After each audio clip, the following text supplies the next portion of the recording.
This is our first kayaking adventure for 2025. We had come out on a much hotter day. I like it hot and humid. I'm a lizard. I have green blood, and I'm not apologetic. Aliens unite. So this is me going under Route 46. You're zooming along in your car, and who would have thought that underneath you is not only a bridge crossing this OverPeck Creek, but that, yeah, there would be people down there, or I should say aliens down there, kayaking underneath you. Though it was not as hot and humid as the day we originally hoped to kayak, this was a blast. I had fun. It was, I don't even remember, but it was in the high 80s, I think. Um, Here, I found some trees were overhanging the water on the edge of the shore, and I kind of thought it was cool to zip up underneath the branches. Of course, I had to face plant a whole bunch of insects, but that's part of the experience of being outside of the city, but yet you're so close. Here, these corporate buildings are it's just interesting to be able to just pivot around and go from feeling like you're nowhere near the city to wow, I'm right outside of these corporate headquarters, etc. I enjoy being outside and doing things. I'm definitely not a water person. I'm a bit of a land lover. Anything with wheels, I'm there. But when you have a partner in crime and that's what they're into, um, yeah, a little kayak, bumper cars out on the Overpeck Creek is enjoyable. So here we are doing our thing, enjoying every minute that we're out there. I saw this, I guess, launch that's no longer used, and as I got closer and closer to it, I realized I was like, wait a minute, can I kind of see through there? Now, like I said before, look at how overgrown this is, and you don't see, civilization. But I was like, oh, cool, I can go underneath these branches here, and where does this go?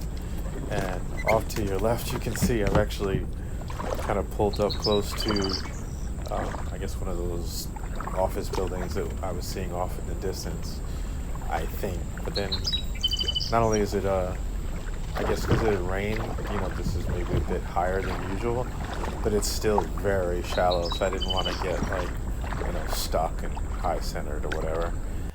So here I am going back out, coming out of the cove and heading back to the creek.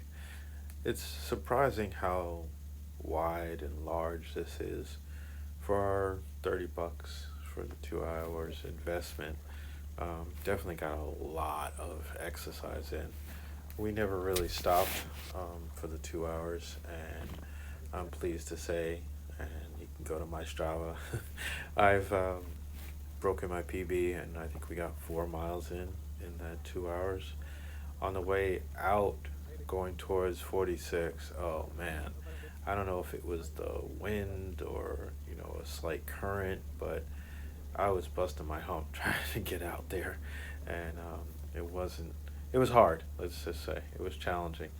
Um, Again, on top of which I hadn't put my feet into the stirrups, so I kind of just had my legs hanging in the kayak, and so maybe that was part of it.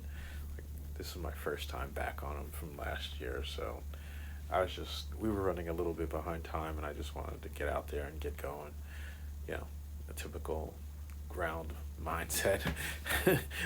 um, but yeah, this was another goal that I wanted to go um, out as they tell you not to go past that bridge at 46, and coming the other direction, I wanted to go underneath this bridge because I thought this would look kind of cool. But if you keep going, there's like a little tiny, I guess, like a man-made island thing for the birds to hang out on, um, just to the left of where you can go almost to where the track is that I run on. Um, but that's the other limiting thing that they kind of say don't go past that, and and come back. So this is me going underneath that other bridge, um, which is over by the horse stables, and that circle that divides between the old Overpeck Park and the new Overpeck Park. So yeah, you can see the strain on my face. I was I was gassed a bit. This was the last push to get back, right at our 2 hours. So um, yeah, needless to say, all these injuries and things that I've been dealing with this year and the long COVID, I'm trying hard to get in shape.